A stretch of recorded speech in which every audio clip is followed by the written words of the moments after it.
Be 500, get into the wild card. 86 got the Phillies all the way to the World I Series. hate to break it to you, man. I don't think it was your vision. Tipo kung kawayo. This podcast is perfectly named, I would I say. hate to make excuses for Sandy and the rest of the No, pitchers. you don't. You've been doing it all year. I do hate it. I'm just gonna say it. And fucking hitting bombs to fucking Calle Ocho. Like, Inject that into my veins. If that continues, there's no way we make the playoffs. No question about it. I am ready to get hurt again.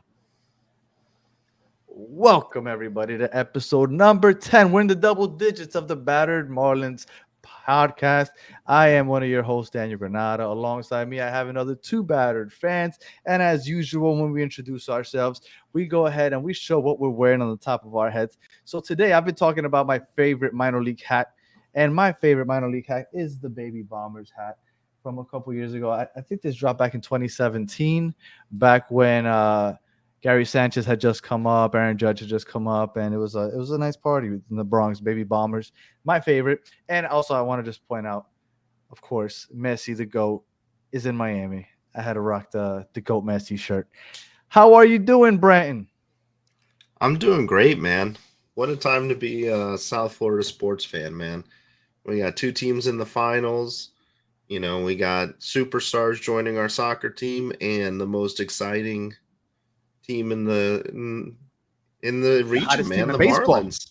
Hell yeah. Yeah. So I'm doing great, man. Kicking it old school today with the old school Florida Marlins hat. And just glad to be back with you guys since I missed last week.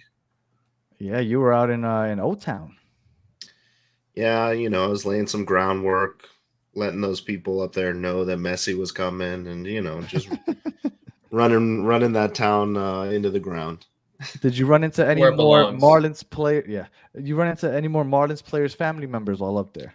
I did not, but I think I told you guys I ran into a Fernando Tatis fan in one of the lines, and it was during the game when we were getting our asses kicked, and he just laughed at me when he saw me in my I think I had my Sugar Kings hat on, and so he's from Miami. He said he just follows Tatis and he watches the Marlins a little bit, and said he was going to give us a follow and start watching. So if you're listening, man, you know, I hope you enjoyed that beer, and next time I see you, you better buy me one. How you Those doing, beers guys? ain't cheap, bro. No. I'm doing well. I am rocking the Florida Panthers, the Ice Cats on my head today. They were playing as we speak. Before I came upstairs to start recording, they're tied 1-1 to Vegas. Kind of gave up a boneheaded goal, but And Kachuk almost died. yeah.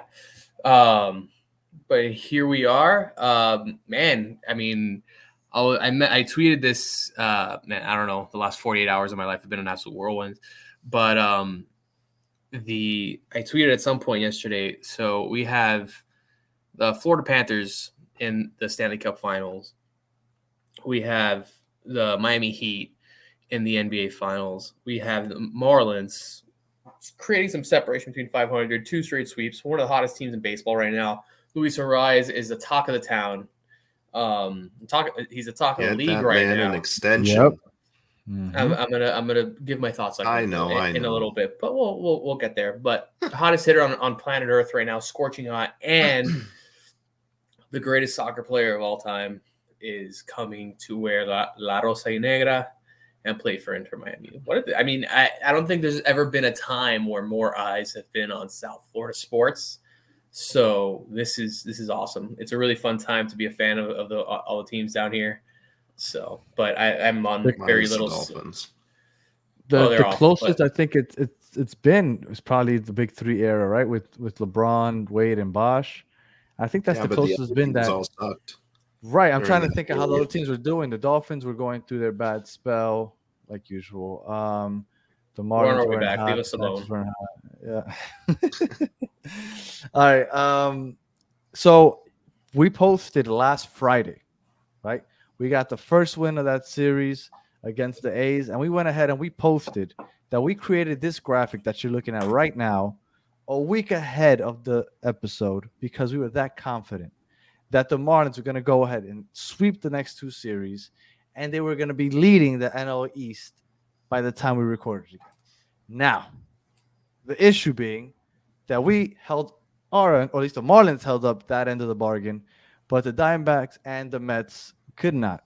Therefore, although we did go 6-0, we are still second in the division. We're still 3 games back of the Braves. So let me go ahead and just fix that right quick. We are still second in the NL East, but still looking good because, I mean, again, 2 sweeps. I don't care how bad the teams are, still impressive. So this is the second best start in franchise history. We tied 2004. We were 35-28 through 63 games. And I mean, we all talked about how we thought that this had the potential of a wild card chase, right? We all thought we could be in the mix to get a wild card spot. Maybe we'll miss it, but we'll be close. But right now we're trending in the right direction. We just swept the last 2 series, and we are almost in the middle of June. Bratton, how are you feeling about the Marlins 63 games into the season? I'm feeling great, man. I think I think we've talked about it a couple of times, and the Marlins had an opportunity with the Reds, and I forget who else it was earlier in the month to The put some Rockies. separation. That's what it was, yeah, and to put some separation between them and 500, and really couldn't capitalize because of injuries. But the bats are hot, pitching is hot right now, and so we're starting to pad that lead there over 500. So I think wild card is definitely within reach. Um, when you consider Jazz will hopefully be back during this road trip, and we have Trevor Rogers healthy coming back soon too, which really just gives us 6 healthy arms in the rotation. I think things are looking up. I'm really excited to see what happens, but I at this point I think the Marlins make the wild card if they keep this up a little bit for the next couple weeks, because I think before the trade deadline we'll know for sure, but I think they make the wild card at this point. At the moment, we are on pace to win 90 games. Cali, has your outlook for the season changed over the last, let's say, 10 days? Not so much, to be honest. Yeah, we did what we were supposed to, right? Right. We talked last week about how bad, really, on paper, the A's and the Royals are. They both have the worst run differentials in baseball, right? So Oakland, after as of today, have a run differential of -200. It is June 8th. All right. Jesus. The Royals have the second worst run differential. It is -88. All right, just to show the kind of disparity between last and second to last there. It's encouraging the way we've played. We did what we're supposed to do. But there's a lot of baseball left, man. And baseball's a funny game. It's a long season. Guys are going to get hurt. Guys are going to slump. Other teams are going to get hot. Other teams are going to have good stretches. I still think the goal is what we've talked about this whole time. Get to 500, could be for a wild card spot. Anything more than that is gravy. Can we win 90 games? We'll see. Again, we're playing good baseball, but the metrics don't support us. Our run differential is -24, which is it's improved a lot in the last couple series, but we're still in, let's see, bottom 1, 2, 3, 4. We're still in the bottom 5 of the National League. Well, kind of to touch on that a little bit, if you look at those metrics, especially earlier in the season, I believe it was the Braves, for 3 games, we had like a negative, I want to say it was like -17 or 18 run differential just in those 3 games that really kind of pad that number. So if you take those couple of games that we got blown out of that metric, we're very close to actually be having a positive run differential. Yeah, but the number's still the number. But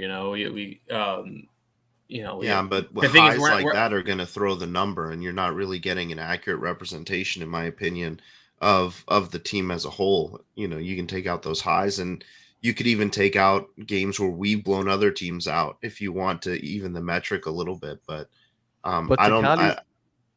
Good. No, go ahead. I was gonna say, to Cali's point, though, we never got to blow out necessarily the A's or the Royals. Like, it was never a thrashing.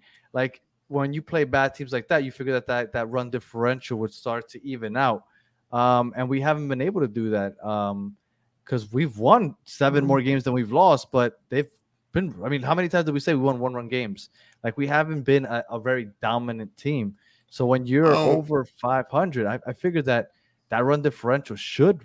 Like I get what you're Yeah, but saying, if you- and you make a great point, but that's a big number. If you look at the A's game, so we won the first one 4-0. We scored 12 runs. We won the second one 12-1, so we blew them out there. Oh, We won did the I don't next remember one that. 7-5. 1-1. Yeah. Mhm. Then against the Royals, we won 9-6, 6-1, and 6-1.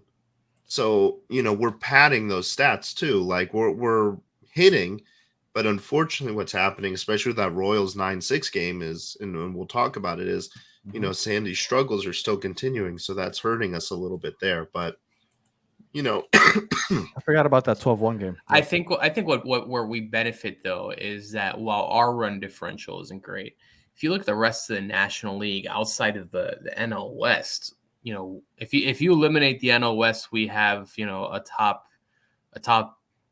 what we have a top 3 run differential or top 5 run differential in the National League. Now that being said, the West hits a lot. The NL West just smashes baseballs. We're gonna run into the Braves again, and they hit. Arizona hits, Dodgers hit. It's the law of averages are eventually going to play out, and it's not to say that we won't blow other teams out. It's just we don't have a lot that separates us from average right now. I guess is the point. Like we have guys that have big moments, but outside of a rise, there's no one that's just consistently dominating at the plate. There's and on the bump, we have no one that's kind of like said like, okay, Sandy's down. Let me just go out and ball out. Like we've had everything's been a lot of ebbs and flows this year.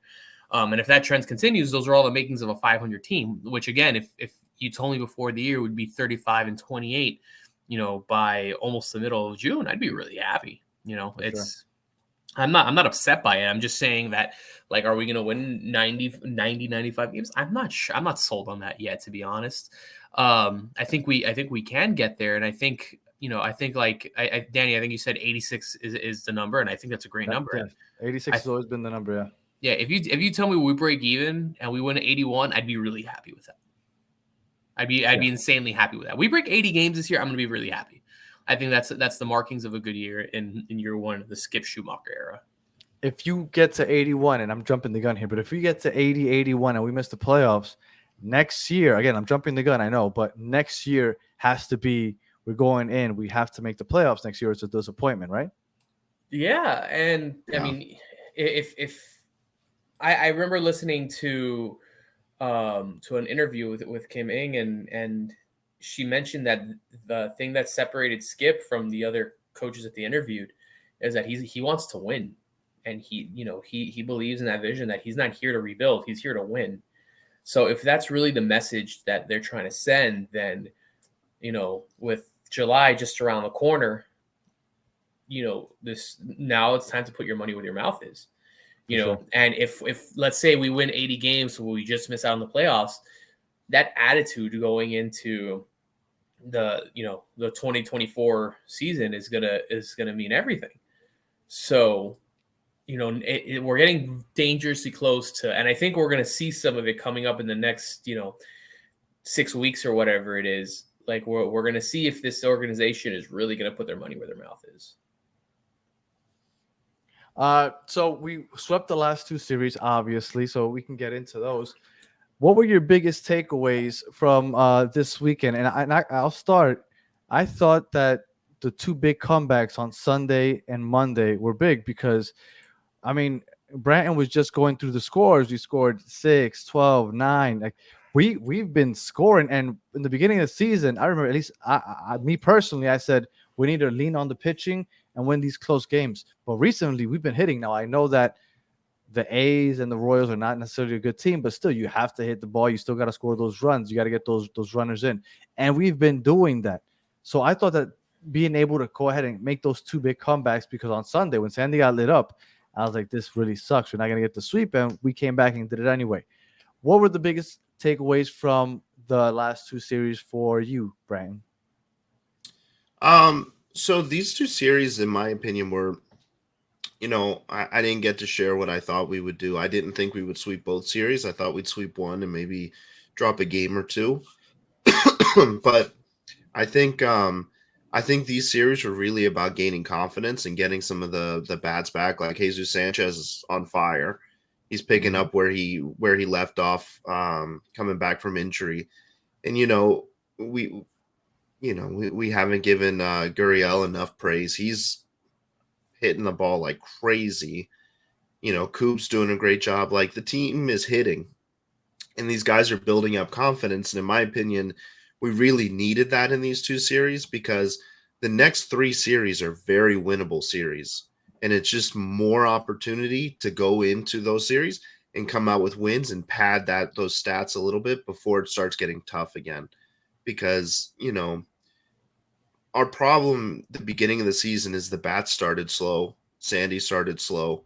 And so we were winning all these one-run games. But now we're starting to see that Arise is not having to do it by himself. You can basically say everybody on that field, including the catchers, who we've been very critical of. Stallings is even hitting.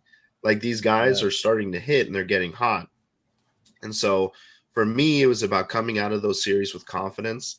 I think the two comebacks were massive for that. So, we kind of have a bit of swagger going on to this road trip, and I'm excited to see what happens. Gotti, what are the biggest takeaways for you? Kind of like I previously mentioned, like, we did what we had to do, which is what you want to see, right? Like, yeah, we had that 12-1 win, but we were pretty dominant this entire series, which is what we want. Aside from the game that we had to come back, we've been like, well, there aren't really complaints aside from our pitching just not holding up sometimes. So that's going to happen. I think it's important to note that the Royals and the A's both have some of the worst pitching staffs in baseball, the A's specifically. They have a team ERA of like over 5.5 right now. So, I mean, you're supposed to do that to those teams. But the fact that these guys were able to come here, we were able to perform in front of our own fans, win games at home, and get the bats going a little bit. And like Brand said, like get some of that confidence going forward, because we're looking forward to a Chicago White Sox team that is on the cusp of a rebuild that's grossly underperforming despite having some pretty good bats in the lineup. We run into a Mariners team it's kind of, doesn't have an identity right now. They're very hot and cold and painfully average right now. And then the Nationals, who, are in a full-blown rebuild with a couple of guys that hit okay, like Lane Thomas and stuff. But aside from that, there's just really not much there. So we touched on it last week. June can be a huge month for the Marlins to create some separation. I think these two series that we just played were great first steps to complete that kind of mission for June and put us in a great spot in July. I think we said that by mid-June, we'd know if we weren't a playoff team, right? We don't know if we are, but if things went bad during this 6 or 9 game stretch, we knew for sure we weren't, right? So we can't say that for sure we are a playoff team, but we know if things didn't go right for these few series that we feel like we could win, if things didn't go well, we knew for sure we weren't. So I think it's boding well. We still have a chance. And to touch on what Branton said, Nick Fortes has been hitting. Over the last 2 series, he was hitting 273 on base percentage of 385. So, and again, not necessarily crazy numbers, but from what we've come to expect from our catchers, I'll take that any day, because we haven't expected much from them. So unfortunately, our fourth member, Spaz, isn't with us today, but this is a topic that he felt very passionate about and he wanted to talk about, but unfortunately he's not here, but we will do our best to kind of fill in for him. On Sunday, I was at the stadium, so was Spaz. Sandy was pitching. It was the A's, and I believe it was the 3rd inning that I went to meet up with him. We talked for a bit, and then as Sandy's pitching, I decided to take my kids to the Marlins Museum since it was empty. And as I'm in the museum, I go walk through it. I leave. I get a beer. Boom. I finally make it to my seat. Must have been a span of, I don't know, 8 to 10 minutes maybe. When I came back and I sat down, I look at the scoreboard and it says that they put up 5 runs. Now, I don't know how that happened. I missed it, but apparently my phone. I started checking Twitter, and you guys started texting. Everybody started saying that Sandy was getting booed. Now, unfortunately, I didn't get to witness it because, like I said, I was in the museum and then I was trying to get a drink. And when you have two kids that you're watching at the same time, the game is the last thing on your mind as you're walking through the stadium trying to keep track of your two kids. Now, I know that you guys heard it, so I kind of want to get your thoughts on it. I'll start with Callie. Your thoughts on Sandy apparently being booed during that inning. And to be clear, he came back and he finished strong. He went 7 innings and they didn't give up another run. Go ahead, Callie. I don't want to mince my words and I don't want to sound unclear, so I'm going to be as concise and as articulate as possible. If you booed Sandy, you are a fucking loser.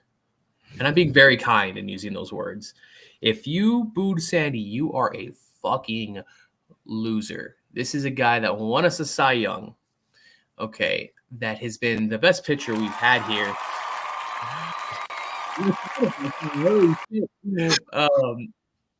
This has been he won a Cy Young award here. He's been our best pitcher since Jose. One of the best, been one of the best pitchers we've had in Marlins history, period. And on top of all that, he wants to be here and he works hard for this club. And yeah, he's not having the start that any of us wanted. But to go around and boo maybe the one guy on this roster you shouldn't boo is fucking disgusting. And if that's something that you supported, if that's something that you thought like, yeah, we need to go ahead and boo this guy, you shouldn't follow this team because we've gone through some shit, man. This franchise, I've been following this franchise since I could barely fucking walk, and we've seen some shit. We've seen some garbage. I don't remember ever being at a game that anyone was booed. And to hear that, and I wasn't there, thank God, because maybe I fucking punched someone in the face and got arrested or some shit. But to find out that Sandy's being booed, and it's not like we're like scraping the cellar here. We're a good baseball team. Like, fuck you, man. Like, absolutely disgusting that was happening. You don't belong. You don't belong at the games. You don't deserve to follow this team. You don't deserve to follow Sandy. And Sandy doesn't deserve to be booed. Plain and simple. And I always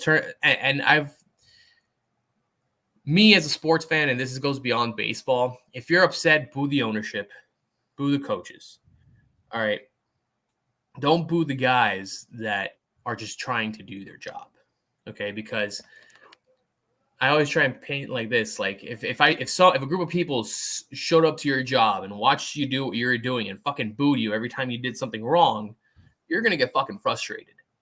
Okay, you say, oh, they get paid a lot of money, blah blah blah, bro. It's not like he's dogging it. It's not like he's mailing in. He busts his ass for us every single time he's out there. Fuck you if you booed Sandy. Genuinely, fuck you. And if you want to DM me, my Twitter's right here. It's on the video. You can DM me. We can fucking talk about it. Fuck you. Well, we said, and he basically proved it when he came back in and went another solid 4 innings without allowing a run. Brian, what did you think about the booing? It was fucking disgusting. Like Callie basically hit everything on the head right there. But there's no place for that in this fan base. Like, listen, you paid $5 for your ticket, even if you're sitting behind home plate. Like, shut the fuck up.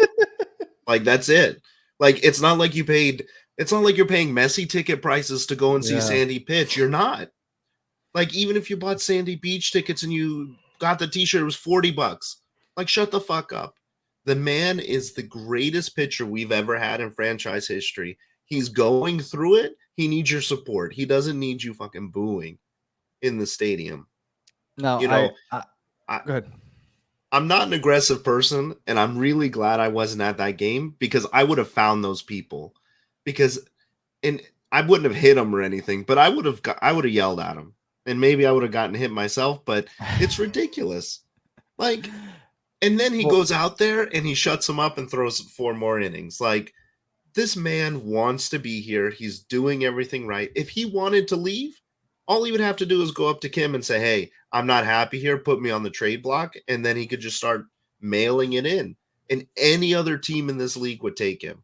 And our fans do that. Like, get out of here. I don't know at what point the booing happened. Like I said, I was walking through the concession stands and all that other stuff. I'm assuming when all five.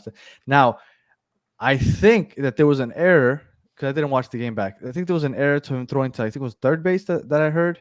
Is that Yes. when the booing Yeah. started, or was it when they allowed a run? Do you know? It was on the It was on the throw. third. Yeah, yeah. the play at On the- third. on the he air? threw it away. Yeah. Okay. Yeah. Because I was wondering, like, is My- it just a frustration boo, not necessarily directed at him, but just frustrated that we just gave up 5 runs, or do you think it was directly at him for allowing the 5? I think it was a lot of people who don't watch the Marlins that had nothing better to do that day. That bought the cheap I tickets. went out for the They jersey. yeah, they went out for the They jersey. went out for the Conine jersey. Yeah, and they showed up and they're just a bunch of fucking idiots. Yeah, Niners should have walked around, found him, and hit him in the head with a bat. I can see Like, that.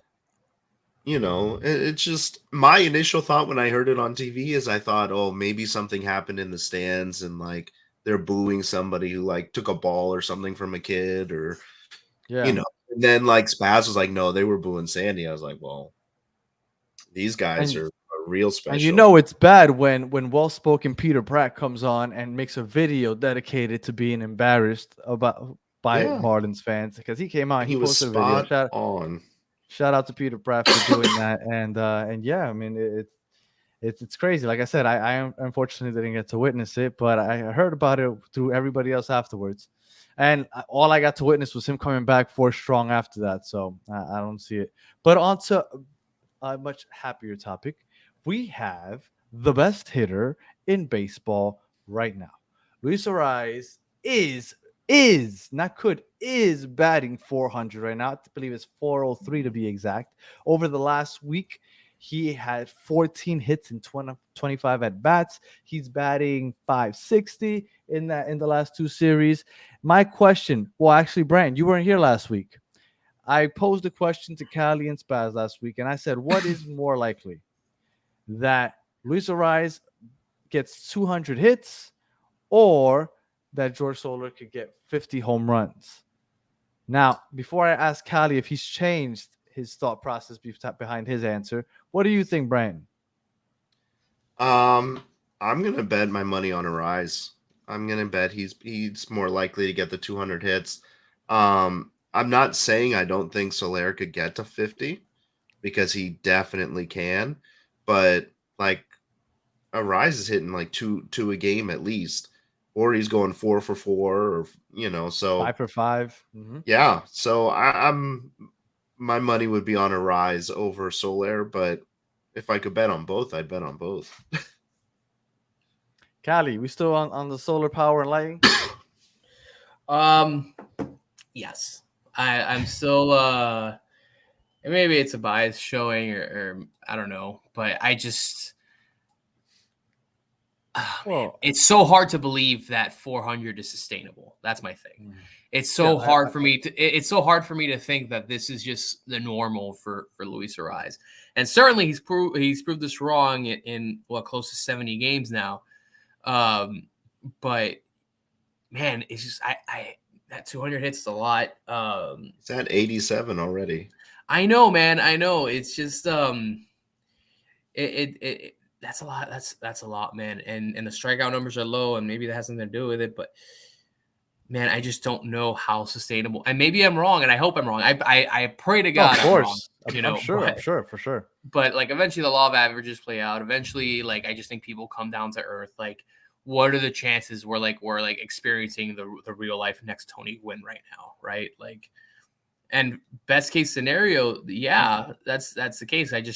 I need to see it, you know, and more than I have, unfortunately, because I just think that he's going to come down to earth. And even if he comes back to earth and he finishes the year hitting, 325, like that's still a stellar year. He still might lead the league in that. In yeah, like if you told me before the year that Ariz finishes with 100 and 185 hits, hitting 325, I take that every single time. Of course, I wouldn't flinch. I wouldn't think about it. You know, so I hope I'm wrong. I just think from a power guy, we've seen not great hitters hit 50 home runs before, and I think Solar's is an above average hitter. Mm-hmm. And I think he runs into 30 more home runs before before Arise finds like 33. 33 more home runs than Before Rice gets to 115 hits. Yeah, it's just like because, and I mentioned it last week. You can be on a slump, you can be hitting 210 and still run into home runs. Yeah, Mm-hmm. that makes sense. Whereas if you're in a slump, getting those base knocks can be tough to find sometimes. So, Brian, any chance that Luis Ariz gets? I mean, I think he should automatically be considered for MVP if the Marlins make the playoffs. I feel like he should 100% be on the ballot. What are the chances that we see an MVP Luis Ariz? I don't. It depends on if we make the playoffs. If we make the playoffs, I think he's definitely in consideration. If he wins the batting title, he's going to be high up on those ballots, especially because he won the batting title in the AL last year. So I think it's possible. There's the normal guys you're going to talk about. Acuna is the only one I can see that could beat Acuna. it. If Ariz if they make the playoffs, only Acuna I think could take it just because statistically the guy's a monster. I would say I'm going to actually say that if Ariz keeps this up and if he can get close to 200 hits and stay over 325 for the season and win the batting title, I think he'll be the MVP, because if you look at the way the national media is following Ariz, I haven't seen them pay this much attention to a Marlins hitter in a real long time, since Luis Castillo and his the 30-game hit streak that he had going on. Yeah, like 32. So, I'm excited about it, and Kim, I know Callie's going to disagree, but you got to lock him up. Give this man an extension. Let's keep him around. Let me go there and let me go buy my Arise jersey, please. Isn't it funny? I was having this conversation with my cousin, actually my two cousins that are big Met fans earlier today. And they were talking about how the Marlins are finally having a season and they're the ugly stepchild. They never do anything. They'll come back to earth because it's the Marlins. And I was like, you know what, guys? In the last 25 years, the Marlins have the most World Series championships out of anybody in that division. So I don't know why you guys talking crap. Mm-hmm. Like, yeah, maybe they're not the best year to year, but they still celebrated more championships than anybody else in that division. And I want to say that they have more MVPs because I don't remember the Mets winning it.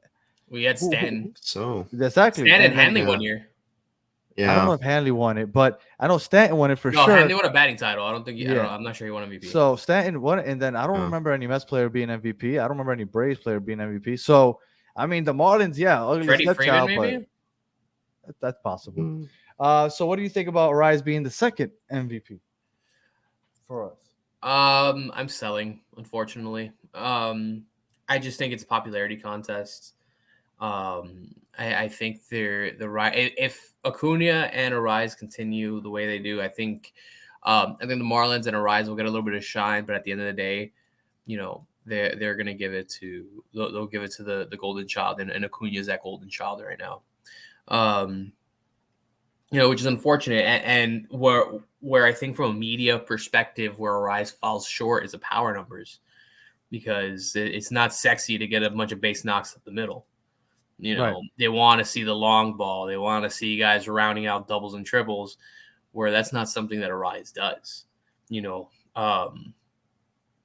So yeah, I think, like, in my heart I want to say yeah, but I just don't think the media gives him that type of love unless he has I think what would have to do it genuinely is Ariz having like a 330, 340 type of year. Like, it needs to be like some just stupid astronomical number, like 340, like 230 hits type of, I think we all agree that batting 400 is probably a pipe dream, but if he does, he wins it automatically, right? Yeah, Oh, of yeah. course. That's not even. I think Yeah. if he hits 350, it's like a no brainer. It was like with Yeah. Judge 62 last year. You knew once he hit 62 that he was going to get it over Ohtani automatically. Judge could have hit 200 and hit 62. He was Yeah. going to win the MVP. Yeah, for sure. know? Yeah. That 400 is that magical numbers. Yes, for sure. And to All right, touch on Brand's point in terms of extending a rise, I don't want to say that I'm going to disagree because I don't think that's the right verbiage for that. I would love for the Marlins to extend the rise. I encourage the Marlins to extend the rise. There has never been anything in my history as a Marlins fan that the Marlins would extend the rise. Because the only time they've given out big contracts to players is so they can turn around and trade them. Mm-hmm. Yeah. Like we saw Stan get a 10-year, $300 million, like absolutely destroy the outfield market for in baseball, and they did that to inflate the value of the club so that they can sell the team. And the new owner, Sherman, the first thing they did were shipping the fuck out of Stan. They gave Yelich that very team friendly 7 years, $77 million, whatever it was, contract. They did that and then when the new ownership took over, as soon as they shipped out fucking Stanton, they shipped out Yelich because they said, hey, here's a guy that's going to hit really well for you, played good outfield, and he has a really team-friendly contract because he signed it when he was fucking 20 years old. So MVP should have been with us. Yeah. So, the only time we've ever seen this franchise, and I know it's the ownership, whatever, but this ownership hasn't extended anybody like that. No. I have nothing to support the fact that Arise would get an extension, and even if they did give him an extension, that would give me no peace of mind. To me, the alarms and would start sounding and the bells would start going off, because to me that just says that we're about to trade him. So what you're telling me is I'm safe to go out and buy the Arise jersey because we're not going to extend him, and that's a good sign. I'm on board for that, by the way. I think you'll be able to wear it till the end of the season. My hot take, and this might be don't buy and play your name on a jersey if you're a Marlins fan. That too. My hot take is that if Arise continues, I would not be surprised. And again, this is maybe trauma as a Marlins fan. I wouldn't be shocked if we trade him by the deadline. I would not. Man. I'm not saying it's going to happen. I'm not going to say it's going to happen. I'm saying if I wake up on July 28th and I have my an ESPN notification is, Luis Ariz has been traded to the Red Sox for, some, fourth string shortstop and four single A prospects, I'd be like, okay, this is just the Marlins. This is just what we do. That would be wild though. Imagine being let's say they can keep this up in 7 games over 500. That would be a rough one. I mean, I could see them trading him, but it would have to. With the way the record is right now and with the way the season's probably going to go, like if they're in contention in July, first off, they're not going to trade him if they're in contention in July. But if they did, it would be because they're going to get major league ready pieces to make that final push, in my opinion. I don't think they trade him but you don't for give prospects away when you're in the hunt for the wild card. Yeah, you don't give away the best. You don't plug one hole or you don't create a hole to plug another. No, but I'm saying if somebody comes across and says, listen, we'll give you a great catcher and we'll give you a shortstop, you don't think about that trade? I would. I don't know. Give me if Arise is hitting, where he's at now, like I don't know, like you don't trade that guy. I don't trade him. Period. Again, like I said before, I started. I wouldn't either, but I extend him and I keep him around for a very long time because I think he's a guy that he's clearly enjoying playing here. I mean, he's bordering on becoming kind of the face of the franchise so quickly just because of how much success he's had. Well, and seeing how he gets on with the rest of the team, like some guys take like a season or two to fit into like a core group, and he's like the locker room's like almost revolving around him. It's great. I've even seen Jazz post like Instagram stories, and he's like talking shit with Arise and stuff like that. When they're walking through the locker room. And to get back to what you were saying earlier, Callie, you were correct. Freddie Freeman was MVP 2020. And in the last 25 years, they also did have another MVP, Chipper Jones, in 99. Oh, that guy. So Chip. yeah, Fucking so Marlin killer. they've had 2 MVPs over the last 25 years. Just quickly, Jazz says he could come back soon, but the way that the Marlins are playing, would you rush him back, or would you be like, you know what, take as much time as you need because we want you 100% before you come back? Yeah, I don't think the Marlins rush him back. Mm. I saw him in the dugout. He wasn't wearing the boot anymore. And I don't think the Marlins, just from an investment standpoint, want to rush him back. Like the last thing you want to do is bring him back out. Who is the face of your franchise? Regardless of how he's performing, he's the one that brings all the eyes here. I don't think you want to bring him back out for him to get hurt again. So, and turf toe can be a little funny. It can be a weird injury. I've had it before. So I'm hoping that he comes back and maybe, Jazz Refresh kind of plugs into this lineup again and starts doing what Jazz does. But, and I know we're going to talk about this a little bit. It's going to create and we talk about how it's always a good thing to make Skip's job very, very difficult. Because it becomes a game of who sits for him. Right. And or DFA for him. Well, I guess that'll lead us in. The outfield's performing. Over the last week, I had it up and I just took it off. Where's it at? Over the last week, Jesus Sanchez batting .348, on-base percentage of .423. He had 3 home runs, 7 RBIs. Brian De La Cruz batting .333, .385 on-base percentage over the last 2 series. 1 home run, 10 RBIs, 3 walks each. This outfield is cooking, and his name is slipping my mind. Jonathan Davis. There we go. Jonathan Davis, defensively doing well, and over the last series was batting .214, not bad, .257. He had 5 RBIs himself. The outfield's looking good. So I'm assuming Jazz comes back, he takes Jonathan Davis's spot. Am I right or am I wrong? Yeah. It becomes a weird game, right? Because you just traded for Jonathan Davis. Mm-hmm. And you gave up a pretty decent you didn't prospect give for up. him.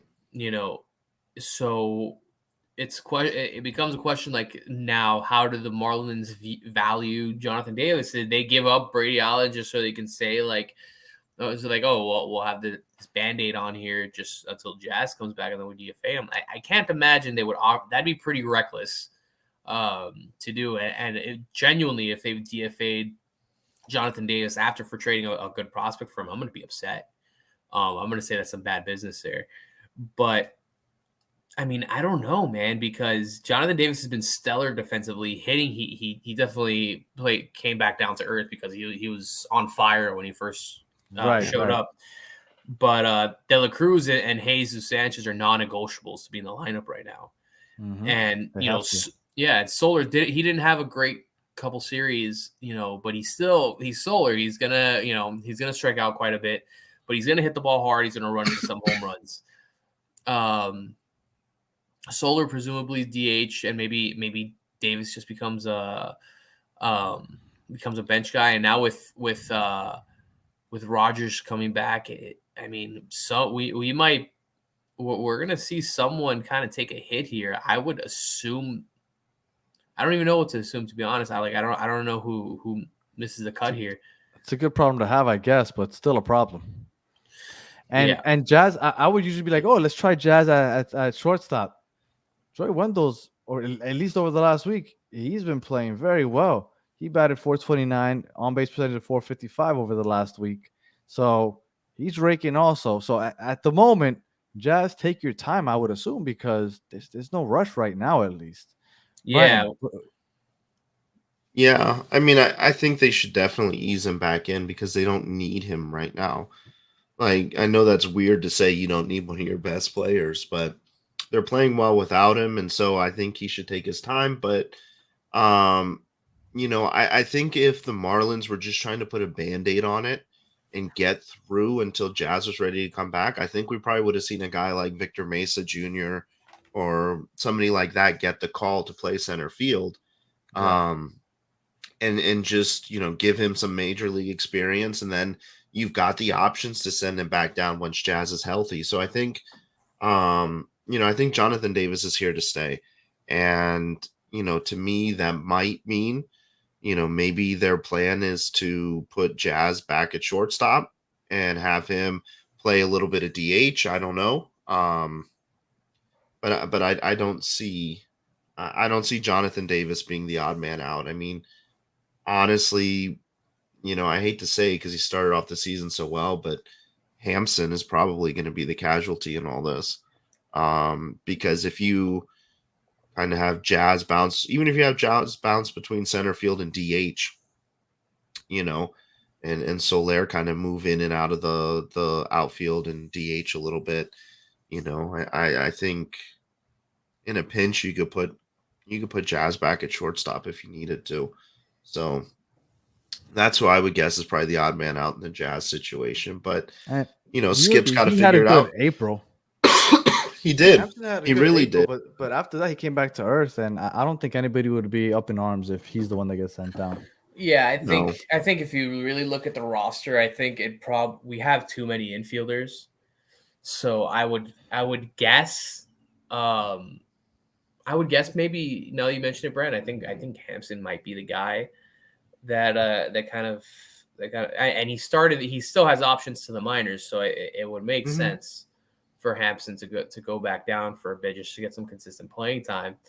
I can't imagine they do that to Birdie. I don't think Birdie's they're not gonna. They're you have to keep Gurriel and Coop. Yep. You need the two catchers. Outfield wise, I mean, the only one you toy with is Davis, but he's a great depth piece because he can play any position in the outfield. So yeah, I think it would it'd have to be Hampson, or maybe they feel like the bullpen's a little bolstered, they drop somebody. I don't know. Yeah. I'm glad that's not my choice to make, but again, it's always a good thing when Skip in the front office have a difficult decision like that. For sure. That's what good teams have. They have difficult decisions. I can't remember the last time we had difficult decisions in the lineup and in the pitching rotation to make, Well, speaking of the pitching, not the rotation, but AJ Puck is coming back soon. Trevor Rogers getting healthy. So the team started to get healthy. Jazz will be coming back soon. In your eyes, and I'll ask you guys one at a time, are we a legit playoff team right now? Now, I'll tell you that I don't think we are right now because I feel like we beat up on the teams we were supposed to, but I think that puts us middle of the pack, not necessarily the top, 12, 14 teams in the league, which is almost there, right? But I still think that I want to see it a little more consistently, especially with that run differential that we were talking about earlier. Callie, do you think we are a legit playoff contender right now? It's a bit of a duality for me. Because part of me says, why not us? Like, why can't we continue this? And again, get 500, get into the wild card. Why not us is definitely like a phrase that pops into my head. But when you kind of take a step back and look at everything top to bottom, it's hard. It's hard because, again, aside from Arise, we see a lot of guys kind of having ebbs and flows. We don't have a ton of consistency from our starting rotation. We don't have a ton of consistency from our bullpen. We don't have a ton of consistency in our lineup. We have guys that get hot and we have guys that cool off, and that's kind of the nature of the beast. And right now we're in a space that all the guys are hitting, but the pitching's kind of, good teams, the Dodgers, the Braves, the Yankees, those types of teams, they have guys that are consistent from between game 1 and game 162 all year within their lineup, within their rotation, within their bullpen. I don't think we have enough of that, which again is the format for a 500 team. I think we're good enough to get into the playoffs. Are we a legit playoff team? Like, am I, like, if you tell me to put $1,000 down on this team making the playoffs, I don't know if I make that bet. Yeah. I'm not sure. I'm not sold on that yet. Brian, again, it's only June. It's only June. We have a lot. Yeah, of of course, for sure. Yeah. I mean, I think I'm on board with you guys. I don't think we know. We don't have enough data points yet to say we're a playoff contender, because looking at our schedule, looking at the rest of the league, I have a hard time saying, like, I have a hard time being pessimistic about this team right now, because there's a clear pathway for us making the playoffs. We're doing this right now without one of our best bats, Jazz, with Sandy having maybe 3 good starts this year. And really Braxton Garrett carrying the rotation, the only one who's been consistent all year. Cabrera is starting to put things together. Maybe Rogers comes back and helps kind of give us a little more stability because he was off to a nice start. But Luzardo has not been great this year. And honestly, I don't think he's the number 2 right now. So our 1 and 2 haven't performed. Right. And we're doing all this without them. And so, to borrow a phrase from Cali, the law of averages says these guys are going to come back. Like Luzardo's a proven commodity. He's going to come back. Sandy, same thing. He's going to come back. And if these guys get hot when we need them to, absolutely we can make the playoffs.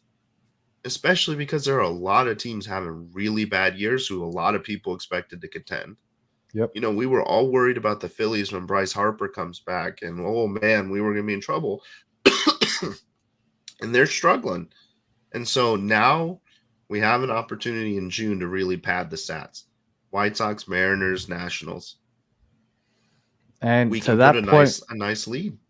Let's get into the next 2 series. The White Sox and the Mariners coming up. And then, yes, the Nationals after that. But we'll talk about the next 2 series.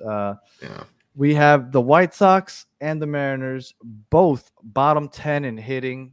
So our pitchers should have a decent time performing against them. They actually have pretty decent pitching staffs themselves, but not as good as ours.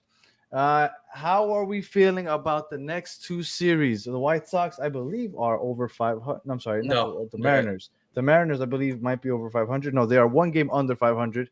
And the White Sox, like we've been saying, they are not good. How do we feel about this road trip and the next 6? I believe it's 6 games. It is 6 games. Yes.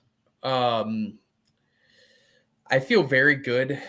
I mean, the guys are riding high right now. They just came off with 2 sweeps. It's tough to keep that momentum going in baseball. But the White Sox have pretty decent pitching. Their lineup is not good. Even their guys like Tim Anderson and Andrew Vaughn just aren't putting it together right now. By the way, want to give a shout out to the coaching staff of the Chicago White Sox, Miami native Pedro Grifol leading the charge, Columbus Explorer, and Mike Tozar is the hitting coach. Know him pretty well. I coached his son. Shout out Midway Sports. It's a business that they run down here. But yeah, man, I feel great. I think it's I think if we can establish ourselves right now in June, and these next 2 and even moving forward 3 series can really help that, and we can kind of become buyers, or at least have a strong seat at the table come July. I think we can see things here really interesting. Brian, well, what do you think as far as record goes? I don't know if we sweep any of them, but I'm gonna go ahead and say 4-2. I think we can win both series. Sounds solid to me. Brian, what are you thinking? I'm excited about this White Sox series because I think this is a great opportunity for us to scout our new shortstop, Tim Anderson. I love Tim Anderson. Love Tim Anderson. Listen, for him to be here. If the White Sox want to make a trade, which they will, I think that it's Kim's got to make the call. She's got to make the call. I love. We can make it happen. And that swagger here in Miami, I love it. Give it to me. Can you imagine him and Arise as like the double play duo? Yes. Oh, it'd be like having Alex Gonzalez and Luis Castillo back. It'd be amazing. I was gonna say I almost said, because again my mind's kind of been on soccer the last couple of days. I said they'd be a great double pivot, but that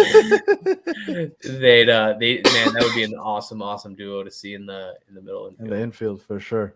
That's my dream. If it happens, you heard it here first. I have nothing to believe that it will. Maybe you'll get interviewed by BBC. Maybe you'll get interviewed by BBC too. Maybe. So what are you But, thinking, Brian, record-wise?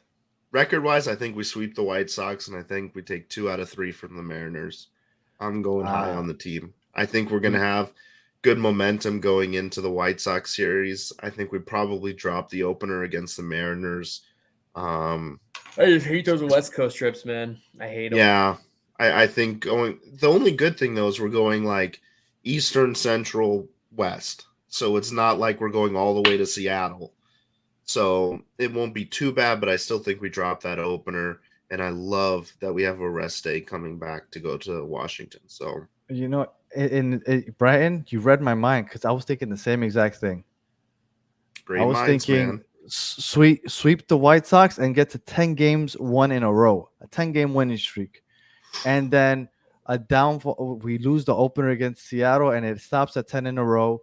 And then we win the next 2. We go 5-1 and we go 5-1. We're 40-29 by next Thursday. Oof, My God. Oh, that's ridiculous. Could you imagine? oh, I can't. 40-29. I mean, who would have thought? I haven't looked at who the Braves play, but I hope they have some difficult competition coming up because, I mean, it would be great to finally start creeping up to possibly talk. Oh no, they play the Nationals. Forget it. They're not losing. They play the Nationals, then the Tigers, and then the Rockies. Okay. All right. Well, that was short-lived, but still, 40-29 would be pretty cool. All right. So next week, hopefully, we're talking about being over 10 games over 500. We're talking about a 10-game winning streak at one point in the season. And I mean, things are just looking up. Anything else for the people, Callie? Man, get to the ballpark. Obviously, after this road trip, but get to the ballpark. Support this team. If you're new to this team, this type of baseball we're playing hasn't come around very often. Hopefully, this is the new normal. And also, man, just buy into South Florida sports, man. It's such an exciting time. It is such an exciting time. We're about to see, again, we got the Heat and the Panthers in the playoffs. Watch them, yeah, and in the finals. Sorry, excuse me. Yeah, put some eyes on it, man. This type of stuff doesn't happen very often. We have the greatest soccer player in the world playing in our backyard. I know it's gonna be hard, but watch on TV. Get that Apple TV subscription. Get the try and get to Drive Pink or Hard Rock or whatever the fuck is gonna happen. It's once in a lifetime stuff we're experiencing right now, and I don't want to sports capital of the world right now. All eyes on us, man. Enjoy it. Breathe it in because it doesn't happen often. We have been at the polar opposite end of this for a long time. Enjoy it, baby. Just write it out. Isn't it weird that, like, even though one doesn't have to do with the other, the fact that South Florida is on such a high that I just feel like the Marlins are just going to ride that high for some reason. And it has nothing to do. One has nothing to do with the other.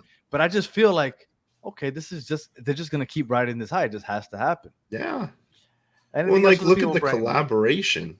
Yes, like the Marlins are out there holding up a messy Marlins jersey. They're repping the Heat, repping the Panthers. Panthers are doing the same thing. Heat are doing the same thing. Like, it's a great time to be a South Florida sports fan, and I've never been able to say that. In my lifetime, I've only been able to say, "Oh, it's a great time to be a Dolphins fan. Great time to be a Heat fan." When the hell did you say that? When you say it's a great time to be a Dolphins fan, that's never happened. Say that? Well, how old are you? Were you around in the 80s? Days? The Marino days. Yeah, 80s. Okay, the 80s for sure. I not thought the Brett Jay was my Fiedler age. days. Hey, easy. What about easy Chad Pennington? Chad Pennington won the division. Playoffs. That was a good year. Took us to that the was division exciting. when Tom Brady had like no ACL. And that wild card, you guys, the Wildcat. You guys ran that Wildcat to the playoffs. Ronnie Brown, baby. Yeah, we beat the Patriots that way. I remember. They destroyed them. That was the highlight for a year. I do think the Dolphins are on their way up too. I think we're going to see some good football from them, which has been my famous last words for a very long time.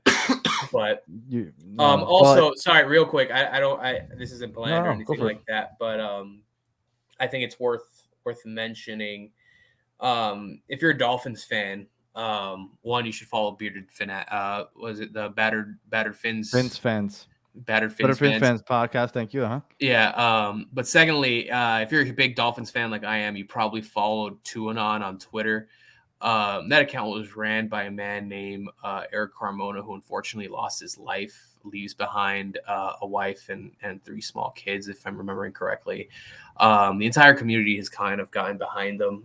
If you look up 2-1 on Twitter, I'm sure their pinned tweet is a GoFundMe. If you can help, donate to that, help cover funeral expenses, give that family some sort of foundation in a time of tragedy. Do so. I saw Tua Tagovailoa donated $10,000. Tyreek Hill donated like $7,000. Awesome. Yeah, a couple. They've raised like $45,000 last time I checked. But in light of all things going well in South Florida, we need to remember that the world still continues turning, and unfortunately, like one moment to the next, a wife lost her husband, some kids lost their dad. So if you can take a moment to find 2-1 on Twitter, someone's keeping that account going. And donate if you can. I strongly encourage it. But to kind of wrap everything I've set up into a positive note, this is a once in a lifetime moment here. Things are going really well across the board. Even the Dolphins somehow have managed to gain some excitement. So For sure. Enjoy it. Even if you don't watch other sports, tune in, do something, man, because it's very likely that the type of week that South Florida sports has had will not happen again.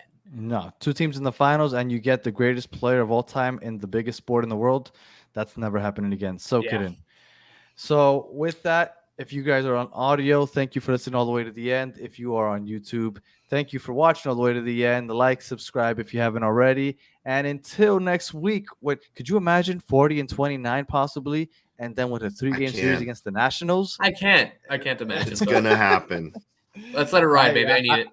I love it. All right. Well, until then, we'll talk to you guys later. Peace.